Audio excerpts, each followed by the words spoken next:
First of all, it is absolutely a complete coincidence that I always happen to either be wearing this shirt or this shirt on a Messianic Mondays. Like seriously, I don't plan this. I always happen to just be wearing those two shirts whenever I'm recording one of these. Which is weird because I don't always record these on the same day. I record these on totally, different days each week. And I always seem to be wearing these two shirts. That's a mystery. Oh well, cue the new intro.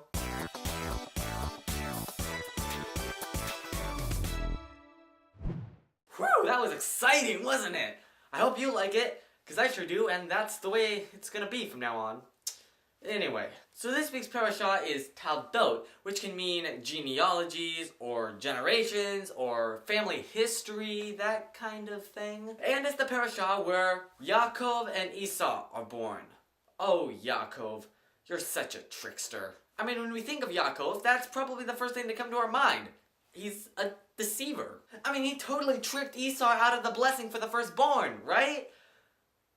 Right? Well, not exactly. Because a little later in the book, we have the whole incident where Yaakov sells Easu the birthright for a bowl of soup. Whoa, no. He tricked Easu into giving him his birthright. Well, no, he didn't. It was actually a fair and square deal. Yaakov laid out the terms and conditions for the consumption of the soup, and Easu accepted them. Therefore, the birthright was Yaakov's. But why did Yaakov care so much about the whole birthright? For Yaakov's entire life, he's been struggling and wrestling to get the blessing of the firstborn. I mean, when they were still in the womb, they were fighting for that. And when Easu was born, Yaakov was pulling at his heel. Yaakov wanted to come out first, because he so wanted the blessing.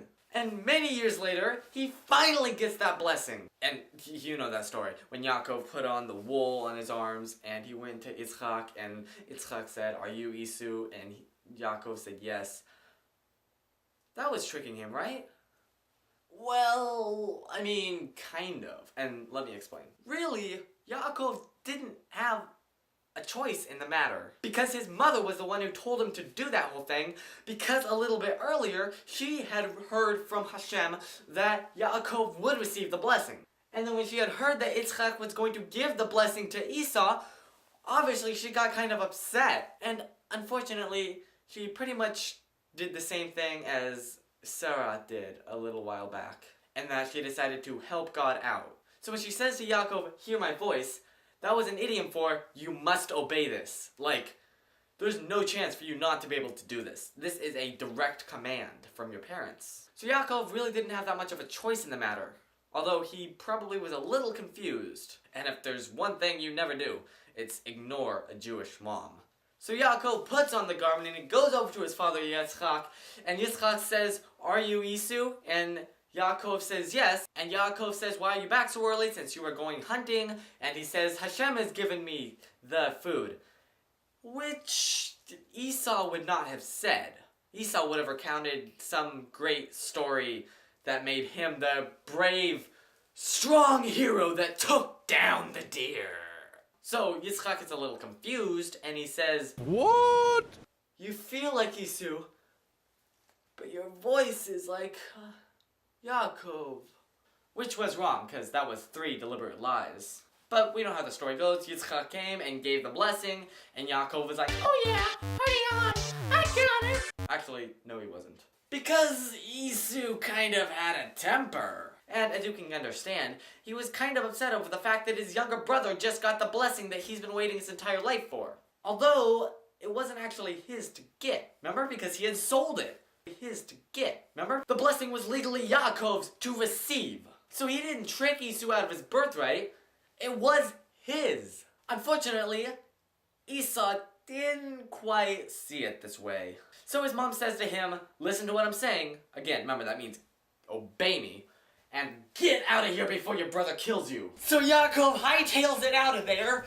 So when Easu gets back and finds out that Yaakov has stolen his blessing, he is very, very upset. Boy, that's an understatement. And I'll continue the story next week because it gets really good with the whole wrestling incident.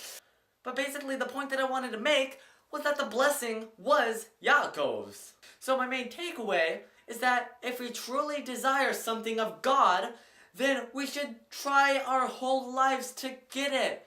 And once we have it, hold on to it, grasp it, wrestle for it. You know, obviously I'm trying to copy Messy Mondays with these, but try as I might, there's one thing that Jordan can do that I can't, and that's do eyebrow acrobatics. Like, seriously, that guy, when he talks,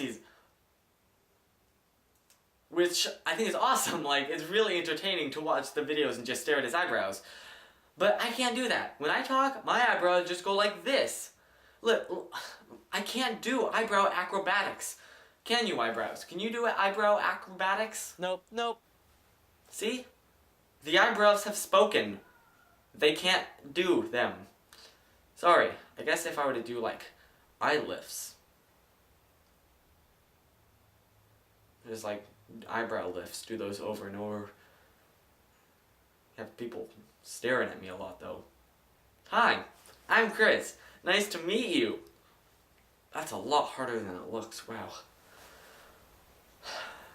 What am I doing?